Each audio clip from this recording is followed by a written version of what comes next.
খিচুড়ি, পোলাও কিংবা বিরিয়ানির সঙ্গে কাবাবের রেসিপিটা কিন্তু খুব ভালো যায়। আজ আমি আপনাদের সঙ্গে চিকেন কাবাব রেসিপিটা শেয়ার করছি। এর জন্য আমি এখানে 1 কাপ পরিমাণ ছোলার ডাল ভিজিয়ে রেখেছিলাম। এটা ফুলে কিন্তু অনেকটাই হয়ে গেছে। সেই সঙ্গে 100 গ্রামের মতো মুরগির মাংস নিয়েছি। দিয়েছি কিছুটা পেঁয়াজ কুচি, গরম মশলা, আদা বাটা, রসুন বাটা। আর এগুলো সব দেওয়ার পরে এরপর এক এক করে দিব গুঁড়া মশলা।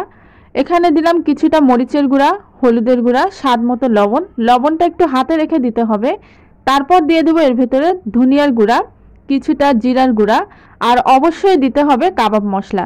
এখানে আমি রাঁধুনি কাবাব মশলাটা ব্যবহার করেছি। কেউ চাইলে আস্ত মশলাগুলো ব্যবহার করতে পারেন, যেমন জয়ফল, জয়িত্রী, এই জাতীয় মশলাগুলো। তারপর দিয়ে দিলাম কিছুটা সয়াবিন তেল। আর এখানে প্রায় 3 কাপ পরিমাণ পানি দিয়েছি। পানিটা শুরুতে অল্পই দিয়েছি।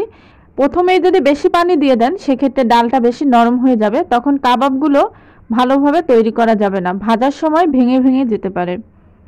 তো এই পর্যায়ে আমি কিছুটা পেঁয়াজ বেরেস্তা করে নিচ্ছিলাম অন্য কড়াইয়ে। আর এটাও প্রায় হাফ সেদ্ধ হয়ে এসেছে।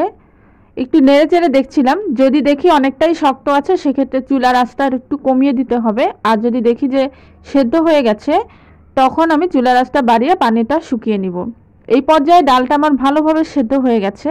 এখন আমি শিলনোড়ায় বেটে নিচ্ছি। কেউ চাইলে ব্লেন্ডারে ব্লেন্ডও করতে পারেন।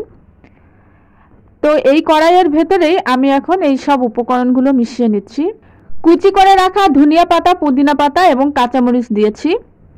এর সঙ্গে আমি মিশিয়ে নিচ্ছি পেঁয়াজ বেরেস্তা। আর এখানে আমি বড় সাইজের 3টা পেঁয়াজের বেরেস্তা করে নিয়েছি, পুরোটাই দিয়ে দিচ্ছি। কাবাবে একটু পেঁয়াজের বেরেস্তাটা বেশি হলে খেতে বেশি ভালো লাগে। এখন সব উপকরণগুলোকে হাত দিয়ে ভালোভাবে মেখে নিব।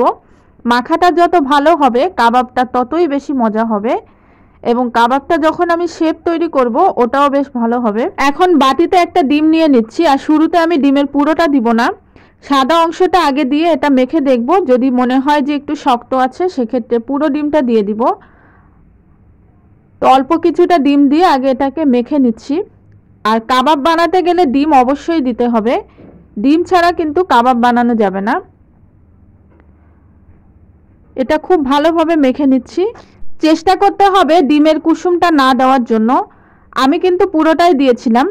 কুসুমটা দিলে কি হবে, এটা যখন আমি তেলে ভাজবো তখন সাদা ফেনার মতো তৈরি হবে, সেক্ষেত্রে কাবাবগুলো ভালোভাবে দেখা যায় না।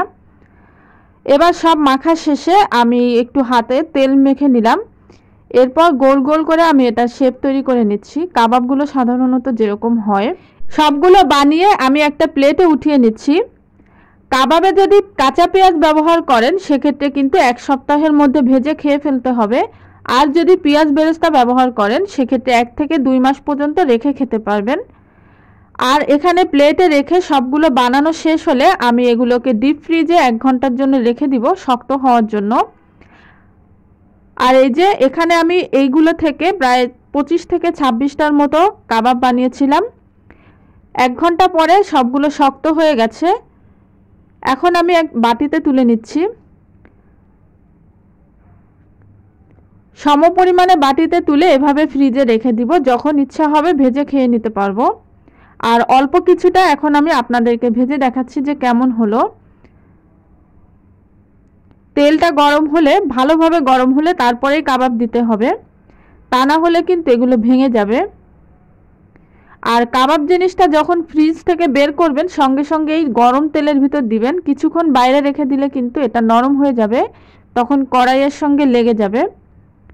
তো ডিপ ফ্রিজে রাখলে কিন্তু ওটা সঙ্গে সঙ্গে বের করেই ভেজে ফেলতে হবে। তো এই যে হয়ে গেল। কেমন লাগলো রেসিপিটা জানাতে ভুলবেন না। ভালো থাকবেন সবাই।